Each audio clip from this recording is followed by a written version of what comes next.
Good afternoon mga kabengbeng. Sa mapagpalang araw po sa ating lahat. Especially kay Sir Herbert Makasaet. So mag-alas 4 na lamang po mga kabengbeng at ihabol natin itong unit niya.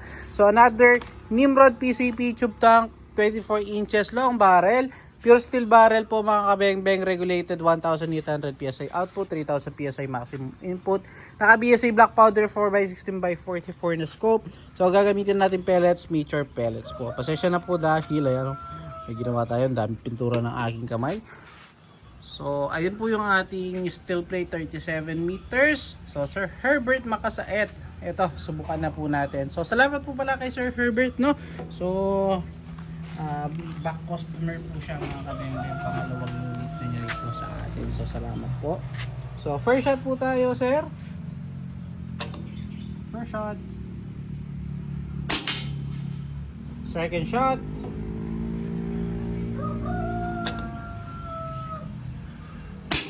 Kaganda to mama sir, pellet to pellet po. Pangatlo. Pang-apat.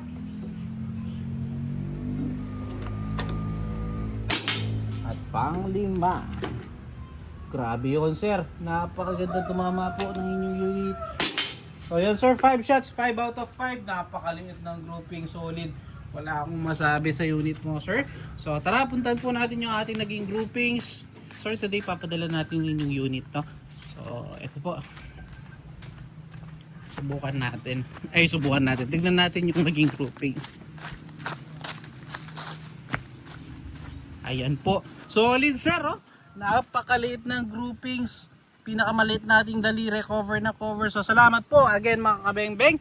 So Sir Herbert, pahintayin na lamang po yung unit and also yung napangako kong previous, papadala ko po yun, no. So again, peace out po.